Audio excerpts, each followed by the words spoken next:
సంబరాల రాంబాబు కోర్టు నువ్వు ప్రజల్లో ఉంటాకి పనికిరావు, జైల్లోనే ఉండంటూ మళ్ళీ రిమాండ్ చేసింది. ఎందుకు రిమాండ్ చేసిందయ్యా అంటే, ఈ సంబరాల రాంబాబు సంక్రాంతి పేరుతో, సంక్రాంతి వంకతో పెన్షన్లు ఇచ్చే కార్యక్రమంలో పెన్షన్ తీసుకున్న వాళ్ళ దగ్గర నుంచి లాటరీ టికెట్ల పేరిట మనిషి దగ్గర 200 రూపాయలు కట్ చేశాడు. ఎన్ని నెలలు కట్ చేశాడు అన్నది విచారణ తేలాల్సిన అంశం. కానీ కోట్ల రూపాయలు పోగు చేశాడు ఆ స్కీమ్ కింద.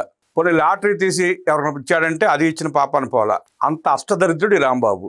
జగన్మోహన్ రెడ్డి ముఖ్యమంత్రిగా ఉన్నప్పుడు ఆ కేసును ముందుకు సాగనివ్వకుండా తొక్కిపట్టారు. అదే సామాన్యులు మనలాంటి వాళ్ళు కేసు పెట్టినట్టయితే ఎఫ్ఐఆర్ కూడా కట్టేవాళ్ళు కాదేమో. జనసేన నాయకుడు గాదే వెంకటేశ్వర కేసు పెట్టడం వల్ల ఆ కేసు అలా నిలబడింది, ఎఫ్ఐఆర్ కట్టబడింది. ఇవాళ కోర్టుకు ముందు రాక తప్పలేదు, రిమాండ్ కాక తప్పలేదు. 5 దశాబ్దాల రాజకీయ జీవితం, రాష్ట్రపతుల్ని, స్పీకర్లని తయారు చేసిన చంద్రబాబు నాయుడు గారు 4వ ముఖ్యమంత్రి అయినా కూడా ఈ అంబటి రాంబాబు లాంటి దరిద్రుడు, సన్నాసి, వెధవ నోటికి వచ్చినట్టు బూతులు మాట్లాడితే ఆ కేసులో మాత్రం బెయిల్ వచ్చింది ఈ వెధవకి. దీన్ని బట్టి అర్థమైంది ఏంటంటే, ఇలాంటి లుచ్చగాళ్ళని బోషడికే అంటే తల బాదుకున్నాడు కానీ జగన్ రెడ్డి, బోషడికే అనడంలో ఎలాంటి తప్పు లేదు. బోషడికి అనొచ్చు.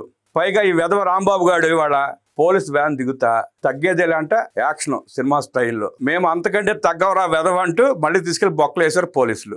అంబటి రాంబాబు ముఖ్యమంత్రి గారిని అలాంటి మాటలు మాట్లాడినాక బెయిల్ వచ్చిందంటే ఎవరినైనా ఏమని అనొచ్చు అన్న సంగతి అర్థమైంది. రాంబాబు లాంటి వెధవలను తిట్టినా పర్వాలా, అలాంటి దరిద్రుడు గనక తిట్టిన కేసులో బెయిల్ తెచ్చుకున్న, ప్రజలను చీటింగ్ చేసిన కేసులో పేద బెక్కి, ముసలా ముతక, ఒంటరి వాడు తీసుకున్న పెన్షన్ల కమిషన్లు తిన్న దరిద్రుడిని కోర్టు రిమాండ్ చేయడం సముచితం అని భావించి రిమాండ్ చేసింది. చీటర్ వీడు రాంబాబు అనేవాడు పెద్ద చీటర్. వీడికి బెయిల్ వస్తే ఇంటికాడ సంబరాలు, కేకులు కట్ చేయటం, టపాసులు పేల్చడం, స్వీట్లు పంచుకోవటం, ఏదో ఉద్ధరించి సాధించి స్వాతంత్ర సమరయులు బయటకు వచ్చినట్టు హడావుడేంటో అర్థం కాక ప్రజలు అసహించుకుని మొహాల ఉమ్మేశారు. తమ తండ్రి ఏదో ఘనకారం చేసినట్టు రాంబాబు కూతుళ్ళు హడావుడి చేసి స్వీట్లు పంచుకోవటం అంటే వాళ్ళకన్నా అర్థమైందో లేదో కానీ ప్రజలకు అర్థం కాల.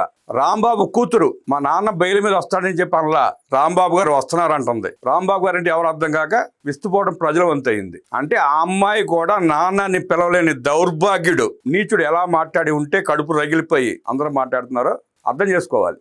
ఈ రాంబాబు అనే వెధవ చేసిన చీటింగ్ పనులు ఇంకా చాలా ఉన్నాయి. కనీసం ఇంకో 3 నెలలు జైలు నుంచి బయటకు వచ్చే అవకాశం అయితే కనపడట్లా. అన్ని ఘోరాలు, నేరాలు, పాపాలు చేశాడు ఈ వెధవ. పోలీస్ వ్యాన్ లో కూర్చుని తగ్గేదేలే అంటూ నాటకాలాడి పోలీస్ వ్యాన్ దిగి వస్తుండగా పోలీసులు సహకరించబోతే టచ్ మీ నాట్ అంట. Touch me not, don't touch me. ఇలాంటి దరిద్రుని టచ్ చేస్తే పాపం చుట్టుకుంటున్న ఉద్దేశంతో పోలీసులు దగ్గరికి కూడా రాలా ఈ వెధవ దగ్గరికి. ఆ పక్కన వినే సన్నాసులు ఎవరో వన్స్ మోర్ అంట, ఇడే పెద్ద తోపు తురుముఖాను జైలు నుంచి బయటకు వస్తున్నాడు అన్నట్టు. ఆ సన్నాసులు ఉండబట్టే, ఆ పేటీఎం కార్డు ఉండబట్టే ఇలాంటి వెధవల నాటకాలు, ఆటలు సాగుతున్నాయి. 2 సార్లు ఎమ్మెల్యేగా ఎలగబెట్టాడు. ఒకసారి డయాఫ్రామ్ వాలంటీర్ తెలియని శాఖ మంత్రిగా పనిచేశాడు. జగన్మోహన్ రెడ్డి చేసిన కల్తీ లిక్కర్ వ్యాపారంలో జగన్మోహన్ సహాయం చేసి ట్రాన్స్పోర్ట్ కాంట్రాక్ట్ కూడా చేశాడంట ఈ వెధవ. చంద్రబాబు నాయుడు గారిని అన్ని మాట్లాడిన తర్వాత వీడిని బోషడికే అనడంలో ఎలాంటి తప్పు లేదని చెప్పి నిర్ధారణ చేసుకుని మాట్లాడుతున్నాం. ఆ రోజు రాంబాబు గారి ఇంటి దగ్గర గుంటూరు వెస్ట్ ఎమ్మెల్యే గల్లా మాధవి, ఆమె భర్త రామచంద్ర లేకపోతే వీడికి బడితి పూజ జరిగేది. వాళ్ళిద్దరూ అక్కడ ఉండి ఆపబట్టి తప్పించుకోగలిగాడు రాంబాబు. అప్పుడు కూడా ఎన్ని డ్రామాలు ఆడాడు ఈ వెధవంటే, సత్తెనపల్లిలో తమ పార్టీ కార్యకర్తలను పిలిపించుకుని ఇల్లంతా తానే సర్వనాశనం చేయించుకుని దొంగ ఏడుపులు ఏడ్చి పోలీసులు అరెస్ట్ చేసినాక మాత్రం కోర్టులోకి వెళ్ళి నా పగలు తీశారు, నా కాళ్ళు నొప్పుగా ఉన్నాయి అంటే ఏడవటం మొదలుపెట్టాడు. బయటకు వచ్చి తగ్గేదేలే అంటాడు. నువ్వు తగ్గదురా బాబు, నువ్వు అట్టాగా ఉండు. నీ కొవ్వు ఎలా కరిగించాలో బాగా తెలుసు. నీ ఒంటిలో పేరుకుపోయిన కొవ్వు మొత్తం తగ్గినాక, దిగిపోయినాక బయటకు వద్దు కానీ అప్పుడు దాకా అక్కడే ఉండు. నీకైతే రాంబాబుగా ముందుంద ముసళ్ళ పండగ.